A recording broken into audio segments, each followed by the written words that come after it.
أنزلنا هذا القرآن على جبل لرأيته خاشعا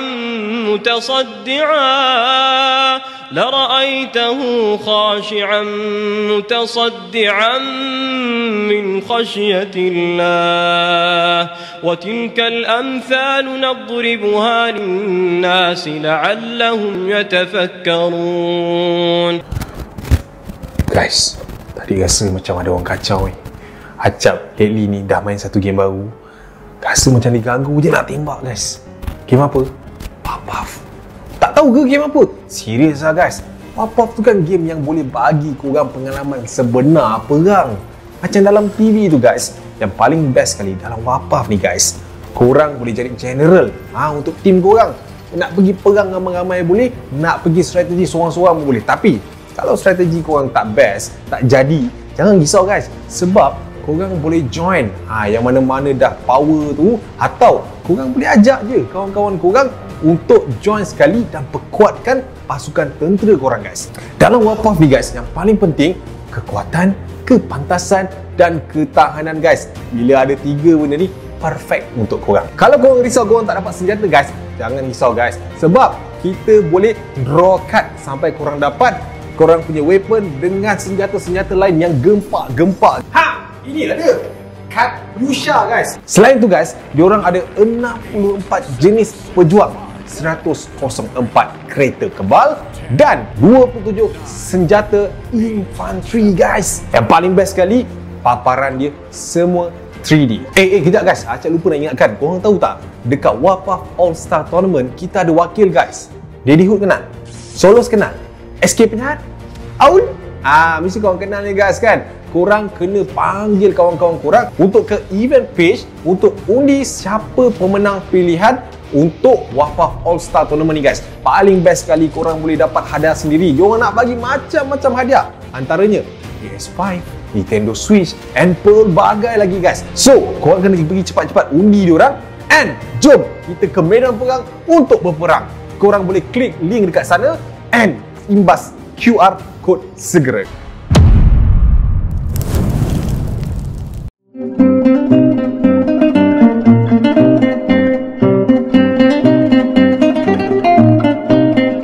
Hello good people, welcome back to my channel. Okay guys, hari ni kita nak berkongsi dengan korang tentang kisah tentera guys. Untuk kisah kali ni dia ada lain sikit sebab benda ni berlaku di sekitar kuartus tentera.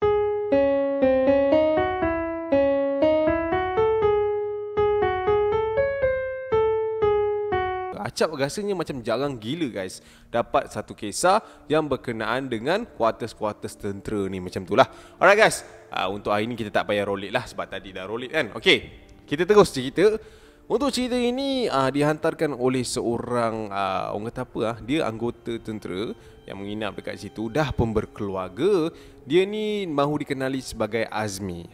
So pangkat dia aku tak tahu apalah, tapi dia kata dia ni nama dia Azmi. Dia kata dia teringat tentang kisah yang dia nak kongsikan kepada kita ni yang berlaku kepada diri dia ketika dia pulang daripada bertugas pada waktu tersebut guys.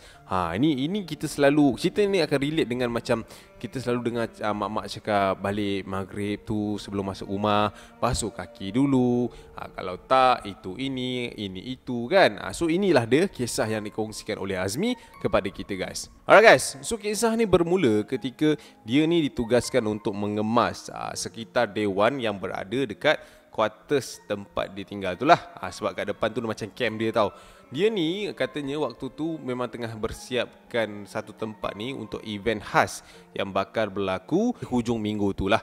Senang cerita waktu tu benda ni terjadi pada hari Rabu guys. Kali ni tak klise. Biasa hari Khamis kan, cerita hantu hari Khamis malam Jumaat kan, mesti jadi. Tapi ini tak klise lah sebab dia jadi pada Rabu malam Khamis. Okay, dia kata pada waktu tu diorang ni dibahagikan kumpulan lah macam biasa, and dia ni dapat dekat dewan bersama dengan seorang lagi rakan dia. Okay, diorang ni dah bertugas apa semua dah settle. Lepas tu diorang dah balik rumah, diorang kena keluar balik guys untuk jalankan aktiviti kemas-mengemas ni lah.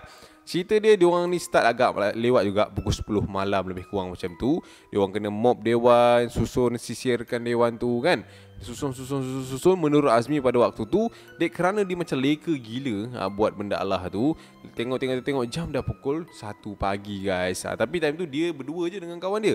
Sebab yang lain tu dia orang macam, faham tak? Ada kalau macam dalam dewan dia dengan Azmi. Kalau luar dewan orang lain. Tepi dewan orang lain. Belakang dewan orang lain. So dalam dewan tu dia dengan member dia sahaja. Okay, lepas dia dah settle, dah kemas apa semua, dia kata, Lan, aku tak rasa kita boleh settle malam ni. Sambung esok Lan. Boleh ke? Sempat dah esok? Boleh. Sikit lagi ni, atas tu sikit lagi. Dengan tepi tu lah. Nanti besok kita settle kan. Ini dah banyak kita kemas hari ni. Balik lah. Ni pun dah pukul 1 ni. Kau pun nak balik pun bukannya dekat kan.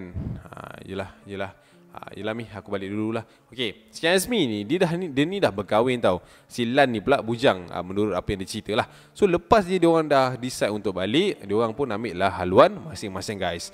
Azmi daripada dewan tu nak pergi ke rumah dia adalah dalam sekitar 2 ke 3 kilometer juga nak pergi balik quarters tu. Okay, menurut Azmi, masa perjalanan dia daripada dewan tu nak pergi ke quarters guys, dia rasa waktu tu motor dia ni seperti macam mana macam biasa kan, kita selalu dengar cerita hantu kan, motor dia ni macam berat tau.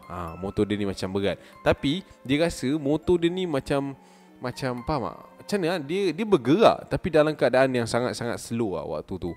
So Azmi ni kata macam Aku tak tahu nak cakap macam mana waktu tu. Cuma aku fikirlah kan, adakah aku punya motor ni tayar pancit ataupun gantai ke apa. Aku pun beranikan diri pergi berhentikan motor aku dekat tepi jalan tu. Okay, jalan nak menuju ke quarters lah. Aku pun berhenti dekat situ. And then aku check tayar aku, tak bocor. Aku check gantai aku, tak ada masalah pula kan. So aku try tolak. Aku tengok kat brake aku, okey juga.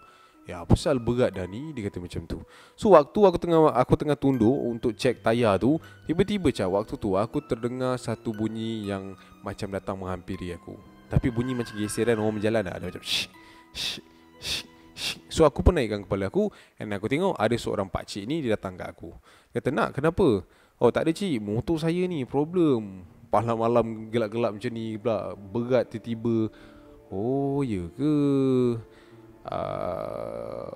Dah check semua dah?" Cik itu kata, "Ada cik, tapi macam tak ada masalah." "Tak apalah, awak naik balik, baca bismillah ke, apa-apa ayat yang betul, Al-Fatihah ke, kursi ke, lepas tu awak niat dengan hati untuk Allah Ta'ala, and then awak cuba balik." Dia kata macam tu. So aku pun macam, "Okey cik, terima kasih." Aku pun naik motor, and then aku baca. Aku peram minyak sikit cap, motor tu jalan macam biasa cap. Betul tu kata pakcik tu, macam faham tak? Dia macam sesuatu yang dia dah nampak dulu. Waktu aku dapat jalan tu, aku tengok ke side mirror untuk aku angkat tangan dekat pakcik tu. Bila aku tengok side mirror, pakcik tu ada dekat situ cap. Ada kat situ, tapi aku macam faham tak? Aku tak cakap terima kasih lagi kat dia. So aku slowkan motor aku, and then aku nak pusing cap. Aku nak angkat tangan. Masa aku pusing angkat tangan tu cap, aku nampak pakcik tu cap, dia daripada satu tempat yang dia jumpa aku tadi tu, dia nak ke arah depan tau. Apa yang buatkan aku terperanjat cap waktu tu, pakcik tu bukan berjalan cap ke depan, sebaliknya melompat. Oh, mengemang sial. Aku baca serius. Dia kata figure pakcik tu pakai macam biasa, ada skopia. Tiba-tiba waktu aku toleh ke belakang tu, dia ke depan. Sampailah aku tak tahu nak cakap macam mana waktu tu. And faham tak? Aku macam, uish, Allahu Akbar. Apa benda tu kan? Aku pun bawa je motor aku ke depan. Tapi memang waktu tu bulu roma memang dah mengemang gila. Darah ni memang dah sampai kepala. Jantung ni tak payah nak cakap lah. Kau bayangkan kan, pakcik kau nampak macam tu, dan aku pam je tu sampai rumah cap. Sampai rumah dalam keadaan GoPro rapah apa semua. Rumah dia macam flat lah. So dia kena parking dia punya motor dekat belah bawah tau guys. Dia parking motor dia, dia terus huru-hara naik. Dia naik sampai ke tingkat dia, and then dia pun pergi ke arah rumah dia waktu tu. Dia ketuk pintu, "Tong, Ma, abang balik dah ni. Ma." Tak ada sautan. Aku macam, bini aku ni tidur ke apa kan?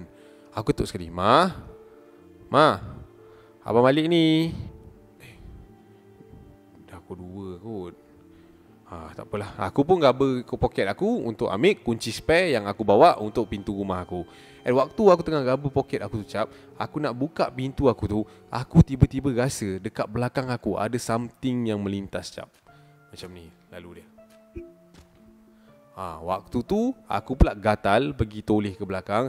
And bila aku toleh ke belakang cap, aku tengok ke koridor belah sana cap, aku nampak figure pakcik tu tadi sedang melompat ke arah sana.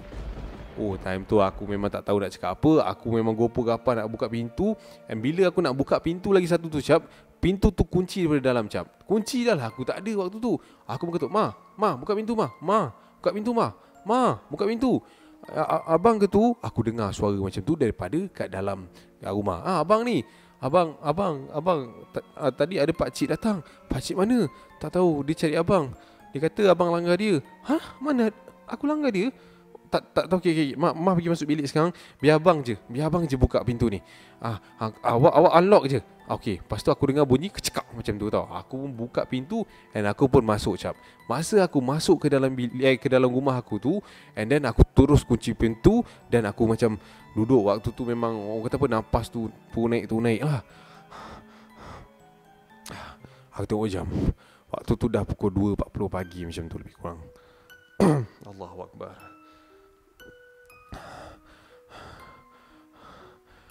Aku tengok kiri, aku tengok kanan. Lepas aku pun tengok bini aku. Mah, siapa yang datang Mah? Tak tahu. Tadi pakcik tu datang.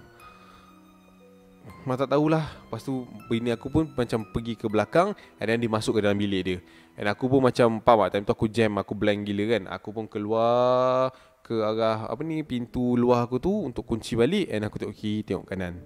Masih lagi tak ada apa-apa lah waktu tu. Aku tutup semua and aku masuk ke dalam bilik. Aku tengok bini aku dengan anak aku dah nyenyak tidur guys. Waktu tu aku pun pergi mandi. Lepas je aku mandi, aku pun nak pergi tidur. Waktu aku nak tidur tu cap, dekat luar tingkap aku tu, aku terdengar bunyi macam ni. Ting, ting, ting, ting, ting. Macam tu, macam ada orang ketuk tingkap aku tu. Aku pun tarik aku punya langsir tu perlahan-lahan untuk tengok apa yang ada dekat situ. Ting. Aku nampak macam ada benda macam bulat kecil tau waktu tu. Daripada dalam lah macam ada reflect. Tapi macam ada macam bulat kecil yang melantun-lantun dekat area cermin aku. Aku pun buka cermin cap. Waktu aku buka je cermin cap waktu tu, aku sekali lagi nampak cap pakcik tu melintas nak ke arah sana. Mungkin dia salah jalan, sana tak ada rumah, dia nak balik-balik.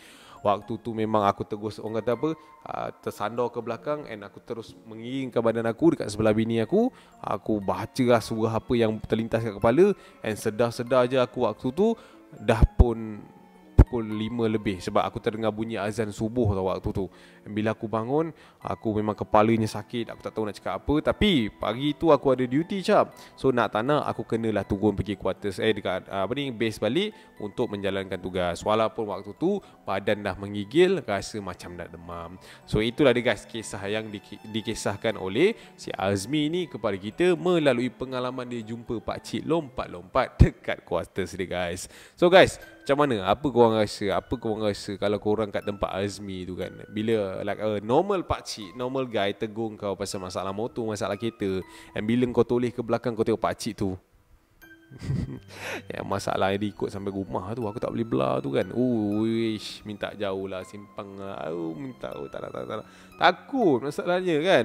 Okay guys, kalau korang suka lagi kisah-kisah pasal tentera ni, korang boleh drop dekat komen. Acap boleh cerita lagi di next episode. Okay, so untuk hari ni, untuk video ini saja untuk hari ni. Satu lagi Acap nak cakap, kalau korang suka main game-game perang, war strategy, korang suka paparan yang menarik 3D macam Acap cakap dekat awal video tadi, korang boleh pergi download Warpath segera. Sebab sekarang memang Warpath ni tengah murah hati lah. Macam Acap cakap juga tadi, dia nak bagi semua hadiah kat korang. So korang kena dapatkan dan download dekat App Store korang. Okay, so kita jumpa di video akan datang insyaAllah. Assalamualaikum. See you when I see you guys. Bye.